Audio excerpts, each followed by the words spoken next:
Hello and welcome to Show Studio's live panel discussions. In these discussions, experts from all parts of the fashion industry discuss and debate the most important Fashion Week shows of the season. Now today, for our first panel of Milan Fashion Week, we're going to be discussing Moschino. Now I am Jamie Windust, contributing editor at Gay Times, model and author, and we're joined by a wonderful panel today, a colourful panel. Patrick, would you like to introduce yourself first? Hi everyone, I'm Patrick McDowell. I'm a sustainable fashion designer based here in London and was recently appointed Sustainability Design Director at Pinko. Wonderful. Agusta? Hi, my name's Agusta Yr. I am a video director and model. Beautiful. And finally, the wonderful Peju. Hi, I'm Peju and I'm a knitwear designer based in London.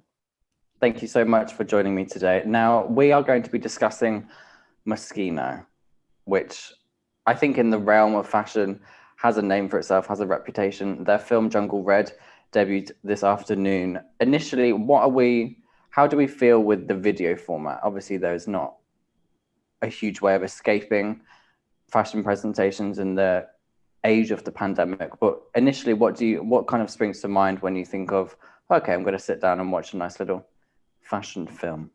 I mean, I really enjoyed the film. I make videos for a living, and I thought the video was very engaging and kept you wanting to watch. There was like so many sets and there was a lot going on, which really kept me engaged throughout the film. Mm-hmm.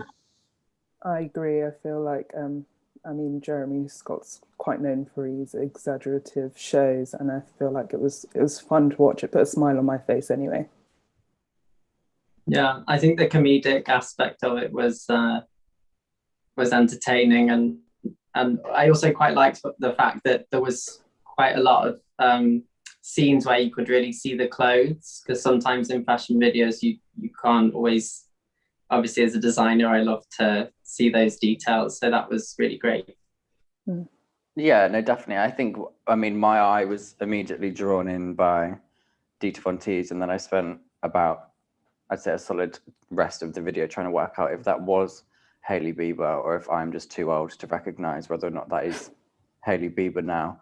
In terms of the fashion, do you think it captures the story more than a show? Because I think looking, even before I read about the show finding out more about it once it's been aired, you do kind of get a real 360 sense of what Jeremy is trying to capture. Do you think that was done in the video? I mean, I think it was like a good balance of featuring the clothes while also having a narrative to watch. Because I feel like a lot of fashion videos now get quite redundant and boring.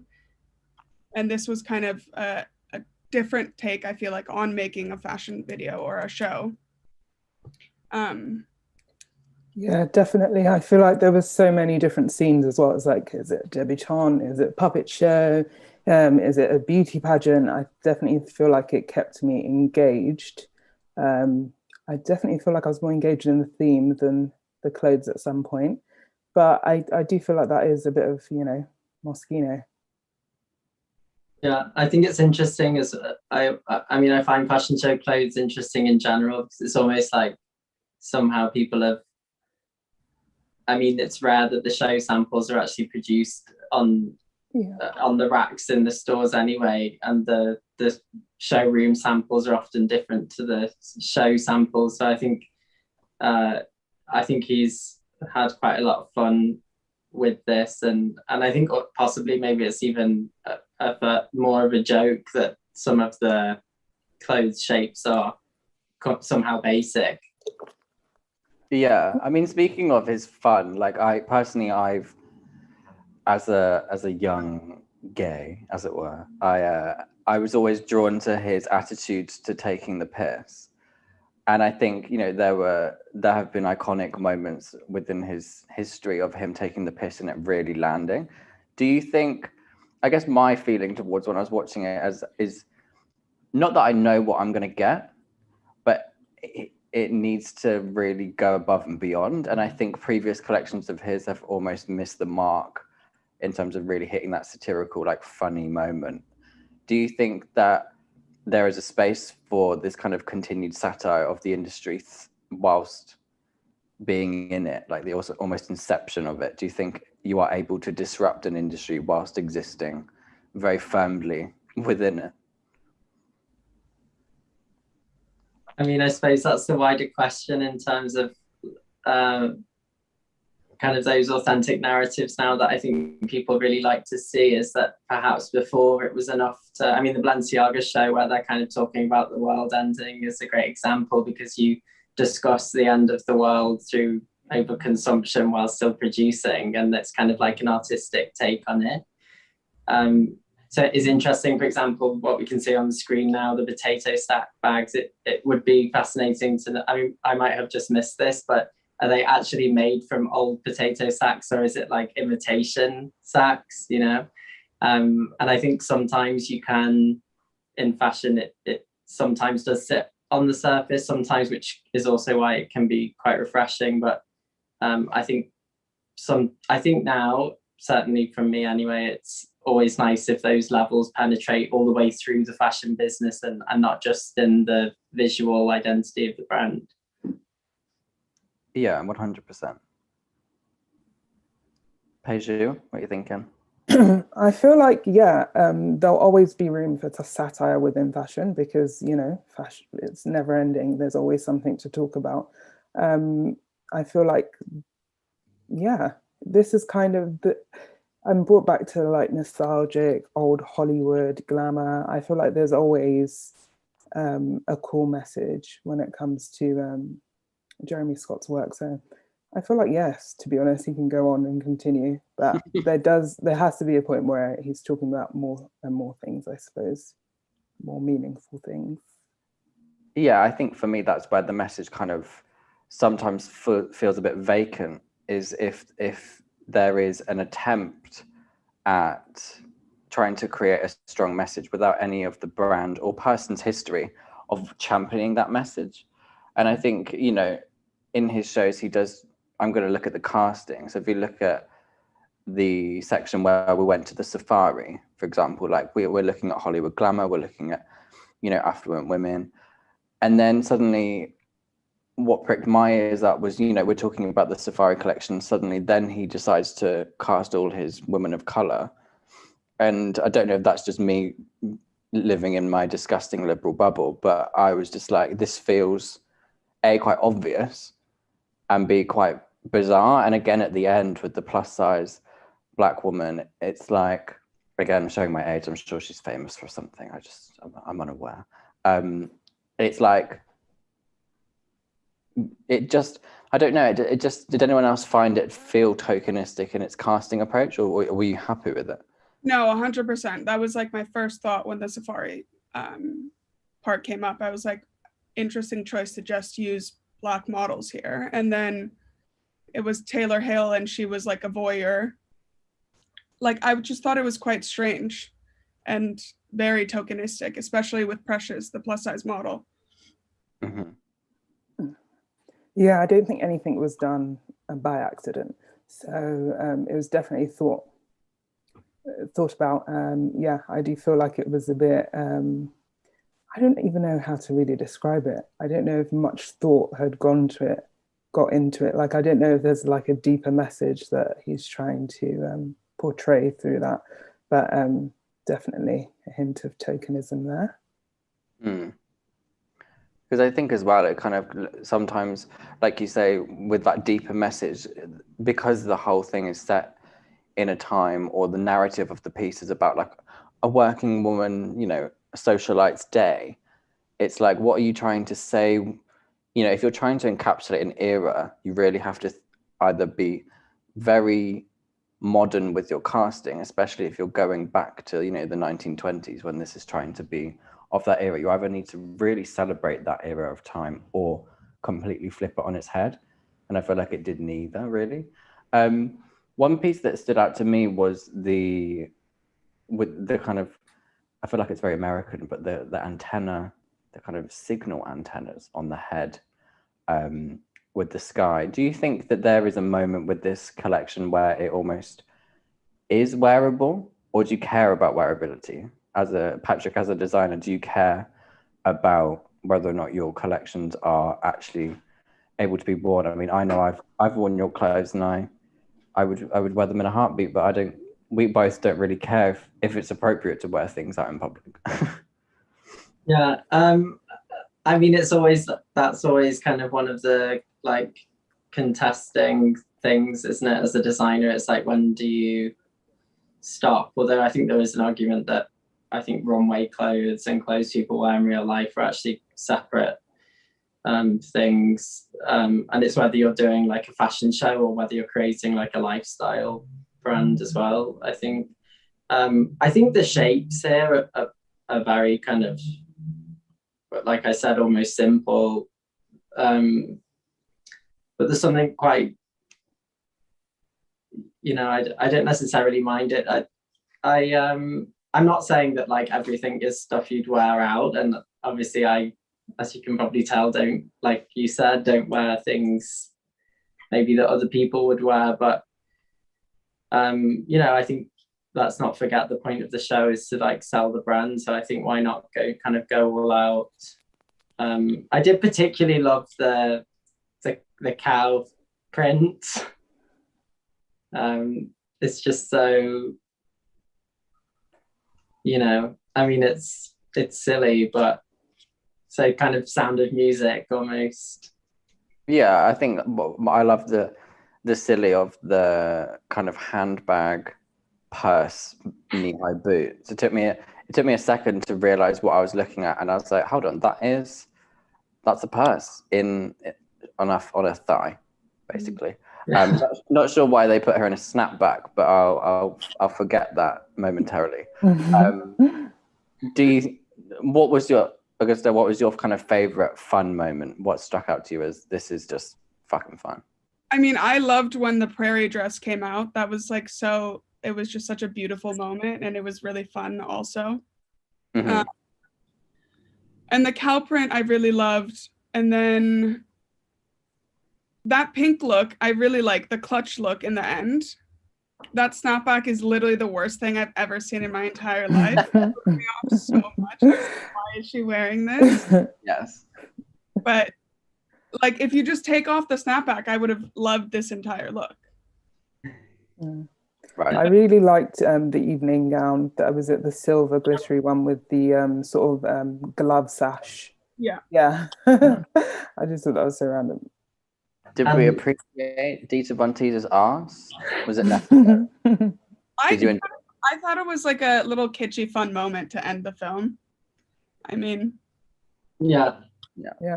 I think it was a great way to end that, especially that brand's show, and the rest of it. It just kind of seemed so. It's like the cherry on top of an already over decorated cake. Yeah. An over-embellished, over-decorated cake. Yeah, I think it was supposed to be like the Queen of Hearts sort of vibe. So yeah, it was cheeky. I mean, I couldn't think of any way they'd end that show, to be honest. Yeah, I mean, it might be shocking to some, but I've never seen her arse. So I guess that's a joy for us all. Moving on, kind of, this year, a lot of, well, hopefully the UK and potentially parts of Europe could have opened up before September comes. How do you think the fashion industry, for example, like how do you think this show can now progress back into physical form? Because a lot of money is spent, a lot of time is spent on these digital film productions. How do you think the fashion industry will change when we are released, as it were? Do you think people will still stick to this format? Do you think shows will become irrelevant? Do you think shows will become more relevant? One thing I feel like is like seasons will become kind of irrelevant. At this point, it doesn't matter when you release, in a sense. Like you can release whenever, especially if it is digital. And the pressure to release at certain times, I feel like, is just too high. And having to release so many collections every year is too much, both like for the designer, especially young designers, and environmentally. Like, why do we need to have 4 collections a year from one brand? Agreed. Yeah, I think if we're talking about sustainability wise, I think honestly we're drawing more towards digital because you can do a lot more whilst using less. And again, new designers will be able to communicate their designs and their ideas through video, which will be much more accessible for them.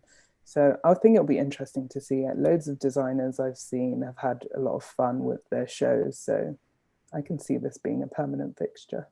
Yeah, because Patrick, you had this year you have released your most recent collection online in a digital format using kind of very innovative methods that I'm sure you would never have thought to use prior. Do you think that that's the way you would continue, or how would you see that for you moving forward?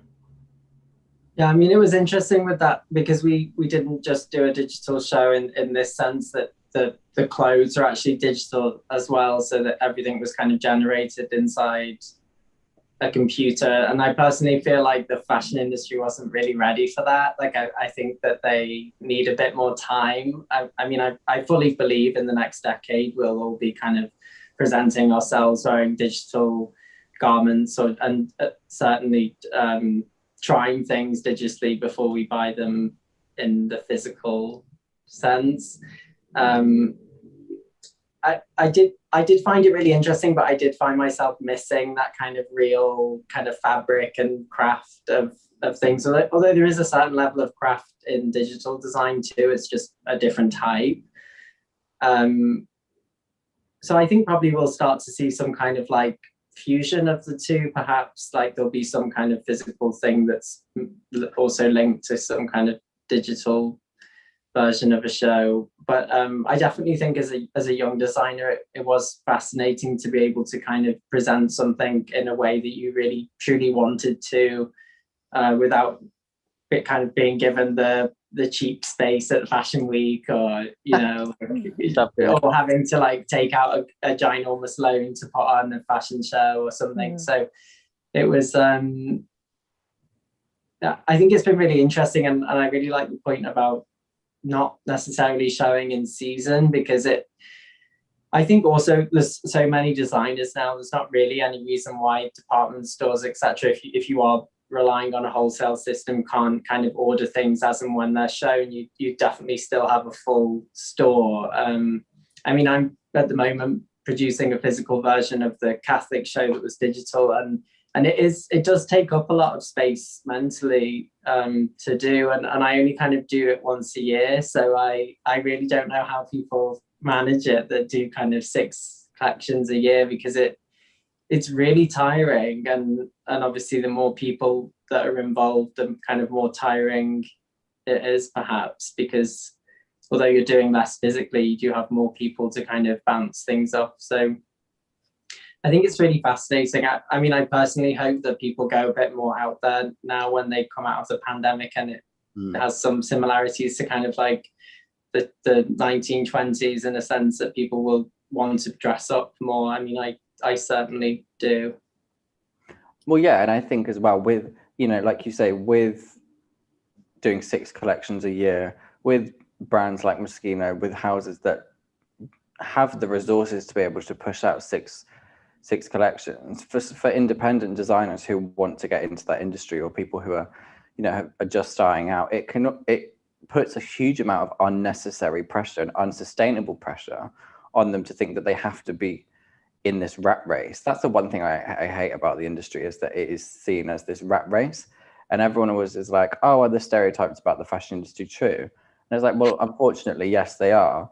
And they're ridiculous, and they're stupid, and they drive people to the ends of the earth for a bloody collar. Do you know what I mean? Like, there is no need for the kind of intensity that comes with it. That's just me going on a rant there. In terms of the fusion, do you think the Moschino show could have gone further with casting in terms of mixing shows? And mixing gendered shows, because with the pandemic, a lot of houses decided to put their men's and women's together. I think that was lazy, because trans people have been asking that for years, or just consumers have been asking for that for years, and then suddenly it takes a global virus for them to realize. Do you think Moschino should start doing that? I definitely think they could have done it with the collection that was the previous men's, because it was very similar to this one. So yeah, they definitely could have done that. Mm-hmm. I just think it feels lazy sometimes, and I think it also feels, going back to what Patrick has said about this idea that fashion has to be very strict, despite the fact that you're trying to often break taboos or be really stupid with fashion. There's still this really arbitrary rule where you do, 6 collections, men's, women's, X, Y, Z. What do you think, Augusta, if you were given all of Jeremy's resources, if he was like, oh, fuck it, I'm going to give it over here, what would you have done differently? Aside from casting. Wow, that's such a big question. I mean, I think definitely mixing men's and women's. I think in terms of, it's just inclusivity also for everyone. And if you're making a film like this, why not just mix everything, even on a runway? But I guess there's the rules that you have to follow, men's and women's, that people are sticking to instead of trying to break these rules, which I feel like it's something that would seem so Jeremy Scott to go against these things, but he still stays in line with these certain rules that he has to keep with. Right. I think it's interesting as well when you, like, going back to what I said earlier about the fact that really the clothes on the runway aren't necessarily part of the same wholesale offering from the showrooms. I mean, things are often slightly diluted or, less extreme versions of what you're seeing. And I think fashion shows now act more as kind of like a PR tool. So then, of course, why not kind of just mix it all up completely? If buyers have issues with buying from the same collection at the same time, that has no real thing to do with the show anyhow. So it's it is fascinating how people kind of lock themselves into these kinds of things, and I if anything, it just would have enriched the show further. I think like anything, the more types of people you have in something, the better it is always. So I don't know why they don't. I'd love to ask him that, actually. Yeah, I mean, just going back to their Instagram page, I can see we've got up here, they recently covered Moschino dressed Gottmik from season 13 of Drag Race, and for the cover of Attitude magazine, who is a trans man and is someone who represents the diverse nature of the queer community. What I find baffling and almost slightly infuriating about designers like Jeremy Scott, but if not to be rude, Jeremy, but is that there is an element to their, like you say, their PR and their social image that they want to include and show diverse people wearing their clothes. Absolutely fine, but like Patrick said at the beginning, you can't have these things as surface level. If you're going to do that, it needs to be representative of every layer of your brand's DNA, from behind the camera to on the camera to every single element. Do you think that as a queer designer, do you think he should, I guess the question is, should he include his queerness in his work? Or that goes to any kind of marginalized designer. Do you think it is their position to highlight their community in their work, or do you think they can say, fuck off, I'm part of that community, let me do what I want, that's my autonomy? Yeah, I mean, it is extremely camp, the whole thing. And I think that kind of like the jokey side of kind of traditional femininity in some of the shapes also, you could argue, is perhaps doing that in a way. But do you think I agree with you that, because the way I completely, and I understand that, like the campness of it and the silhouettes, but what I'd want to see is those silhouettes and that femininity on not a white skinny cis woman. Do you know what I mean? I think it would add, not in a way that's like, that would be really cool for Jeremy, but like it's almost like all the arrows are pointing to that direction, and then the final piece where he's like, let's completely fuck it up and do something classic Jeremy Scott. He's like, I'm not going to actually, I'm going to use Hailey Bieber. I do sometimes question the genuinity of these things, actually, because for me as a designer, the things that influence me the most, the things that I celebrate the most, my culture, are always evident in the things that I create. So I do understand where you're coming from with that, Amy. Yeah. I mean, I feel like in the industry itself, there's companies, instead of trying to actually change the way that they work and try and do good, they're just trying to stay woke in a sense by casting a certain person, a plus size model they have, a person like enough people of color they have. Okay, now we can cast the rest of the white girls. We're done. Like, it just feels like this thing, like they're doing it just so that they don't get canceled in a way. Yeah, but the thing is, if you're totally genuine, you never have to prove yourself in anything, which is, it speaks to the greater system of things. I was going to say, like, this is going to be really horrible, but even like his haircut makes me think that he just has that energy of not wanting to be cancelled. Like, he just gives me that energy of someone that's like, I need to be relevant. And he is relevant. Like, don't get me wrong, I'm not saying that he's like a Michael Kors or someone that most people couldn't give a flying fuck about, but like, it's on the verge for me of being a bit like, I don't know, like your dad trying to do a funny joke sometimes. I really appreciate his work, and I think there's a lot of skill and there's a lot of moments with it. But I think this, in a way, has been good because his previous work over the past, I'd say 2 or 3 years, has been a bit of a miss. The last collection that I enjoyed was well, I don't even. No. Some of them are just a bit no. I'm going to say no. What do you think he could do next? Do you think Jeremy Scott would take the piss out of coronavirus? The question we've all been wondering. Oh dear. I really hope he doesn't. Like, what's next, do you think, for him to satire? Work from home. Work from home, yeah. Work from home grandeur. Maybe we'll see some joggers next season. I mean, that was I apologize, that was a rogue question. But I did kind of get that element to it. Speaking about working from home, of him like taking us through the day of a woman, I was like, are you trying to show off that certain people in the world can live their day? It's just cruel intention. I want to be going to the museum with human beings jumping out of the paintings. Did you like that bit? Let's go back to that bit. Have you got the pictures from the bit in the gallery? Did you think that was relevant? I kind of was like, I don't know. Maybe I'm just being really horrible to him.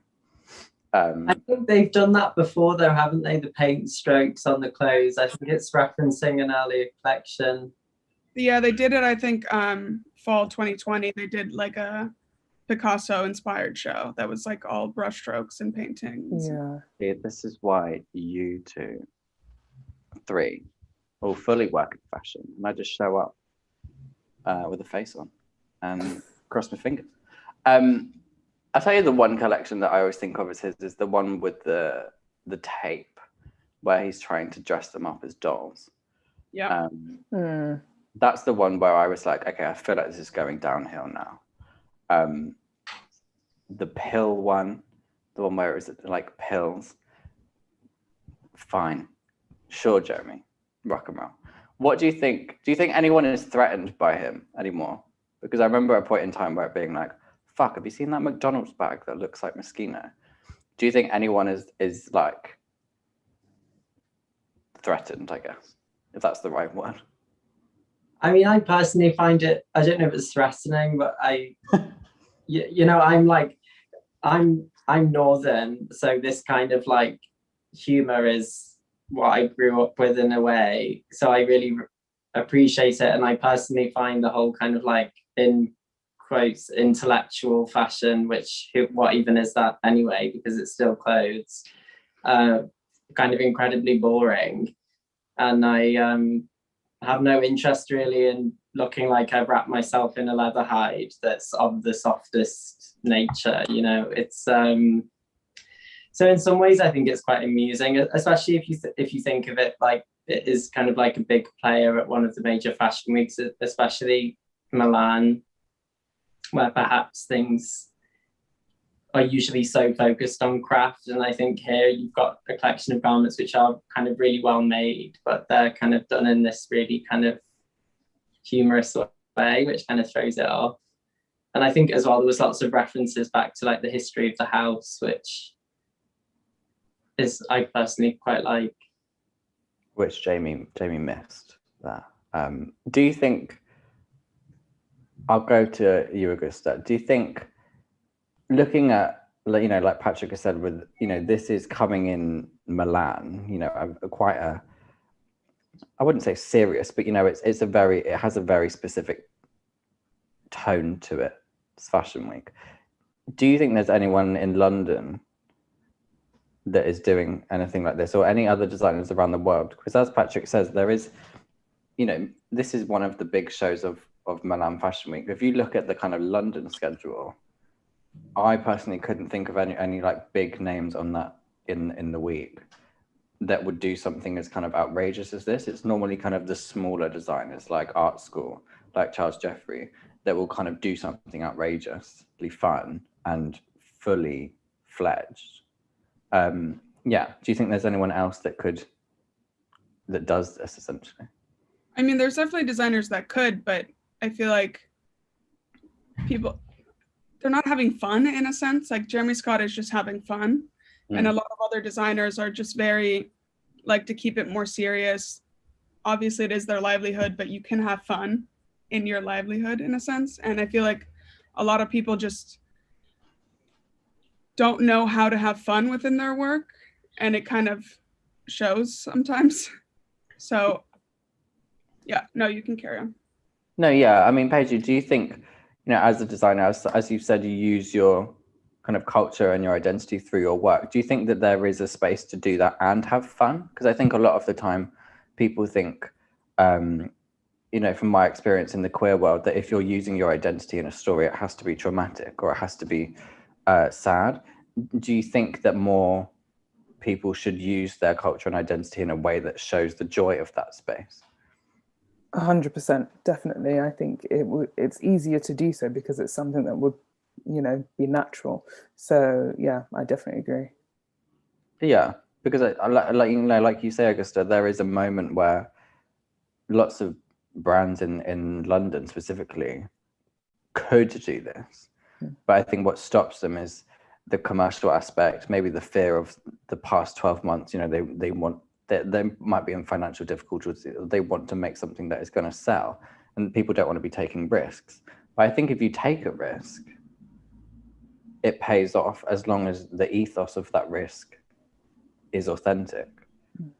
Yeah, and I think it's also that thing of like, why does everybody have to appeal to everybody?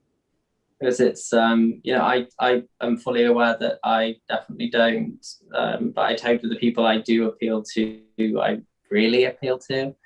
And on a wider level, I think there's people that appreciate the fact that it's all based around who I am, even if they don't really appreciate the final outcome of that. But I think there does seem to be a kind of sense with brands that as the brands grow, they then have to kind of appeal to like the masses. And that's obviously kind of like the way capitalism works, isn't it? You grow and grow. But it's interesting, I feel like this collection also kind of comments on that, because let's not forget that Jeremy Scott is American, right? So like there's that kind of, it also has quite an American feeling to it as well. It's, you know, like the kind of American versions of like palatial mansions and things, those kinds of Beverly Hills houses. There's somehow an essence of that in these kind of narratives too. It's like, let's take the painting from the museum, but let's make it a dress, you know, like let's have them coming out. It's kind of, it's almost like commercializing all of these kind of like classic things. It's Yeah, I feel like he always has a reference towards American consumer culture in that way, and it's very brash, very loud, in your face. But I suppose also it depends what fun means to each designer. It can mean a lot to different people, but I think with Moschino they have also quite accessible price points, like the diffusion brand Love Moschino. Some of their bags are priced reasonably, so I feel like they have their customer. Their brand is kind of on point in that sense. Yeah, I was going to say, I remember when I first started, when I was at university, I studied fashion business, and one of my first projects was, I included Moschino in it, and because I'm a classic gay, I thought that I would be the only one that would know who they are, because I was like that gay. And I remember going in and being like, hold on, they've got like the Love Moschino bag, but they're just like boring in from Surrey. Like, I don't understand. And I think that sometimes frustrates me with, like you said, Patrick, where brands become very popular for one moment. You know, as you said, Peju, there's that kind of in your face, bold moment, and then they realize that they need to continue that. So they disperse that and create product that is commercial and available for a lot of people, which can sometimes hurt the people that you got in the first place, hurt the OG fans. It's like when Zayn left One Direction, didn't like him anymore because something had changed. So do you think that could harm the original, not fans, that's the wrong word, but people that really love that essence, if it gets too diluted? Do you think it can turn people off? Yeah, but that is the fashion business, isn't it? I mean, I think we have to get down to the fundamentals of it. It is a business designed to make money by whatever means necessary. People also love being exclusive and having exclusive things and being like, oh, this is one of two in the world or whatever, you know? It's like something that people hold on to in the world right now.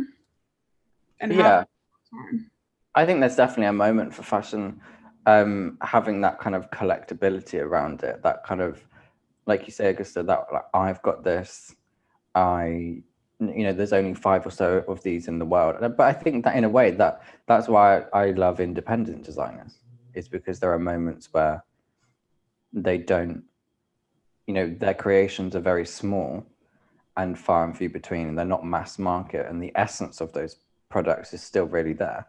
There was kind of claims of plagiarism from Moschino. I think it was the collection that we discussed that I didn't know, but now I do remember, with the paintings from Graduate Fashion Week 2 years ago. Do you think that independent designers need to be more careful when it comes to plagiarism, or do you think they should just say, fuck it, imitation is flattery?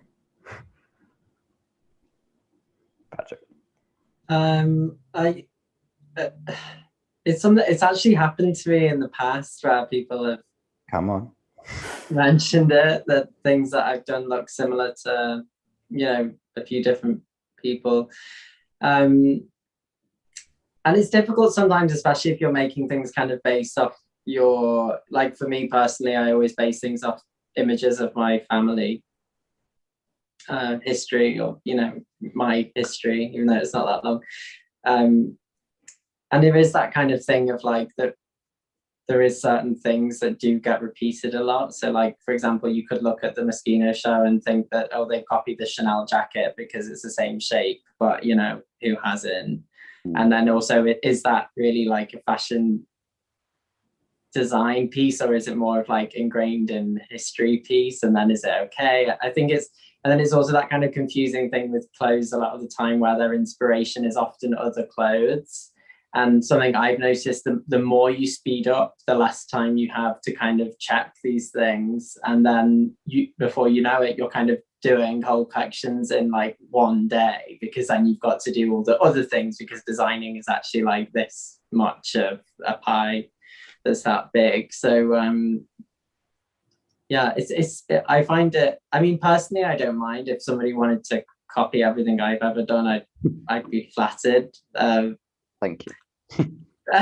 But it's also like, I can also appreciate that people find it annoying, but I do think that the speed of everything, it makes it very difficult to kind of even, you know, have a moment to breathe, let alone check your references. And I think often it's something to do with the fact that as well, we're all researching on the same pages, the same websites, so the algorithms show us what other people like us have chosen. So then we're kind of all, and I've noticed this when I was interning, a lot of my friends at different companies, we all had folders with the same images in them but we were working in completely different places.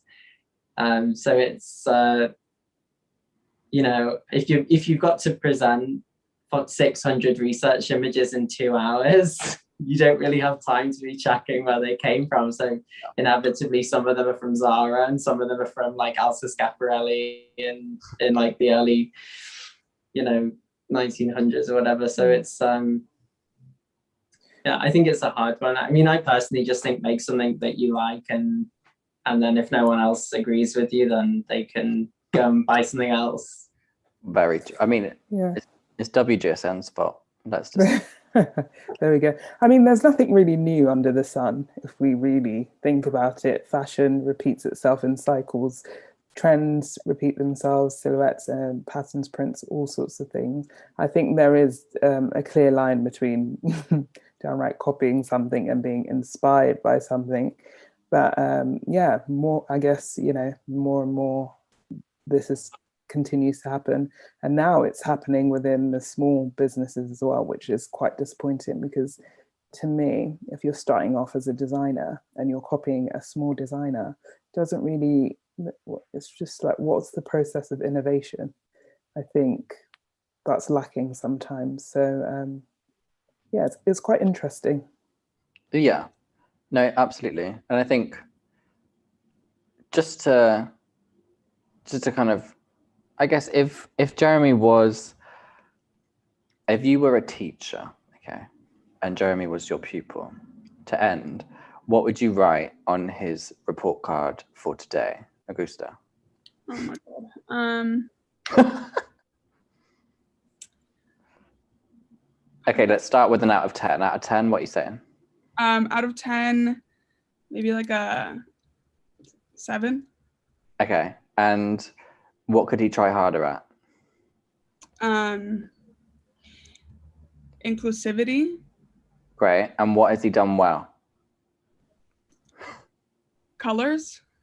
Excellent. Patrick, if you were a headmaster, out of 10? Yeah, I suppose like 7 or an 8 as well, but I in general kind of quite happy that it's just fun, like trying to be fun instead of like some other people in his class in Milan. They're slightly dry. I mean, obviously not Versace, because that's always what it is as well. But anyone that kind of sticks to who they are without kind of falling from that, I always find quite like, I might not like it myself, but at least it's them, you know. Yeah, no, very true. Peju, what are you thinking? I would say 5. Not that 5 is a bad number though. I think 7's quite generous, but I don't hate it. It definitely put a smile on my face, which was good. I mean, it's cheering people up during these hard times. What he could have done better, I guess I mainly look for just craftsmanship when I look at shows, so I would have loved to see a bit more of that. But, you know, we kind of know that Moschino's made well anyway, but it would just be nice to see those extra details I usually look for. There we go. I'm going to give him a solid 10, just because I've ripped him a new one. And I feel a bit bad. And also, if the opportunity arose, I obviously wouldn't want to burn a bridge there with our Jeremy Scott. So hi, Jeremy. You liked one of my tweets once. So that might mean you might see this. But no, I think it was, I agree with you all. It was fun. And I think, you know, like you said, Peju, if it comes from the essence, and if there's an essence of it, there needs to be craftsmanship behind it, and there needs to kind of be the whole package. But I think in these times, if you're looking at it as just a camp, fun piece of craftsmanship, theatre, direction, it ticked all of those boxes. Would I wear it? Probably. I wouldn't wear those shoes in that picture, though. They made me a bit sad when they came out. But I love a shirt. I love looking like a bit of a supply teacher. Thank you for, and on that note, thank you very much for joining me, everyone. Do a wave. Thank you for all the panelists, and thank you for watching. For more extensive Fashion Week coverage, be sure to visit showstudio.com. And if you're watching via Show Studio's YouTube, be sure to like, comment, and subscribe below. And we will see you next time.